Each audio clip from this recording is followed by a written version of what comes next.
సందెట్లో సడేమి అంటూ బీజేపీడు ఒకడున్నాడని కేంద్ర హోంశాఖ సహాయ మంత్రి బండి సంజయ్పై కేటీఆర్ సెటైర్లు వేశారు. వాడికి తెలిసింది ఒకటేనని చెప్పారు. ఇవాళ ఏ వారం, ఇవాళ ఏం దేవుడు అనేది తప్ప తెలిసిందేమీ లేదన్నారు. ప్రజల గురించి, మన కష్టం గురించి, కరెంటు గురించి తెలియదన్నారు.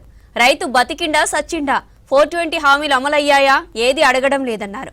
చదువు వస్తదా, శాస్త్రం వస్తదా, మనిషి మాట్లాడతాడో ఏమో ఎవ్వరికి అర్థం కాదన్నారు. ఇసొంటి పిచ్చోని తెచ్చి మనం నెత్తి మీద పెట్టుకున్నామని చెప్పారు. ఎంతసేపు మతం పేరు మీద నెత్తి ఖరాబ్ చేయడం ఒక్కటే తెలుసన్నారు.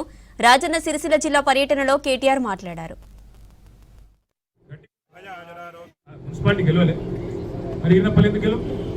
ఎంపీటీసీ పెట్టినా, మండల పరిషత్ పెట్టినా, జిల్లా పరిషత్ పెట్టినా గట్టి కొట్లాడతాం. సిరిసిల్ల మున్సిపాలిటీ గెలిచినట్టు మళ్ళీ బజాయించి గెలుద్దాం. జనంలో మంచిగా లేదు. ఇక సందిట్లా సడేమి అని బీజేపీ ఒకటి ఉన్నాడు. ఇక ఆడ ఎక్కడ ఏం లేదు, నాకు తెలిసింది ఒకటే ఒకటి. ఏమంటాడు ఒకటే ఒకటి కానీ తెలిసింది. ఇవాళ ఏం వారం, ఇవాళ ఏం దేవుడు. ప్రజలు లేరు, మన కష్టం తెలియదు, ఏమిట్లా ఏం తెలియదు, ఏం లేదు. కరెంటు గురించి లేదు, పంటల కొనుగోళ్ల గురించి లేదు. అసలు రైతు బతికిండా సచ్చిండా, 420 హామీలు అమలు అయినాయా కాలేదా, ఎస్సీలకు ఏం చెప్పిండు, ఎస్టీలకు ఏం చెప్పిండు, బీసీలకు ఏం చెప్పిండు, ఏదైనా ఒక నిలబెట్టిండా, ఏది అడగడు. ఎంతసేపు మతం పేరు మీద బతుకుని ఎంతంత ఖరాబ్ చేయాలి, ఓట్లు డబ్బులు వేయించుకోవాలి, అంత పడాలి. గెలిచింది కదా ఎంపీ. ఏం చేసిండండి వీరినపల్లి? కేంద్ర మంత్రి కదా ఆయన.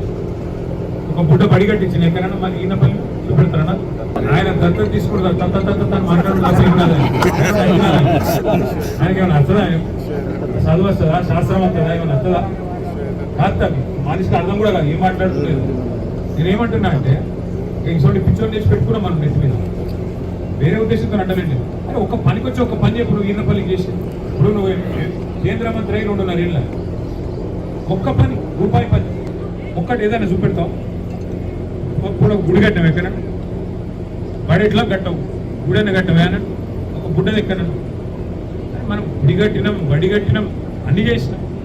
మాట్లాడాలి కదా సమస్యలు ఉన్నప్పుడు, రైతుల కోసం, ప్రజల కోసం. ఏది లేదు. రావాలి అక్కడికి, ఆ దేవుడి గుడి కాడ బయట పిచ్చగా కూర్చుంటుంది. అరే భగవాన్కి నాపే దేదే బాబా అని ఒకట్లా ఈ బ్యాచ్. వాళ్ళని నమ్మద్దు. దేవుని పేరు చెప్పి అక్షంతలు ఇచ్చి బొట్లు పెట్టి ఓట్లు వేయించుకొని అవతల పడి ఎందుకు వాళ్ళు మనకి వస్తారా? దీంట్లో దేనికి పనికిరాదు. ఒక్క పైసా పనికి. సరే దేవుడు వీళ్ళు పుట్టించారా? దేవుడు ఇదివరకు లేడా? మనకు బొట్టు పెట్టి నీళ్ళే నేర్పించారా? ఇదివరకు బొట్టు పెట్టుకోలేదా? ఇదివరకు దేవునికి మొక్కలేదా? ఇలా రవీంద్రరావు గారు నేను చూస్తుంటే ఇవాళ పొద్దున ఇంట్లోకి వెళ్ళి బయటకు వెళ్ళాము, దేవుని మొక్కి బయటకు వెళ్ళి అంటే వాళ్ళు వచ్చినాకనే ఏం చేస్తున్నాయి. మనకు ఇట్లా దేవుళ్ళ పటాలు లేవా? దేవుళ్ళ బొమ్మలు లేవా? దేవుళ్ళు లేరా? గుళ్ళు లేవా? వీళ్ళు వచ్చినాకనే అన్నీ వచ్చినాయా?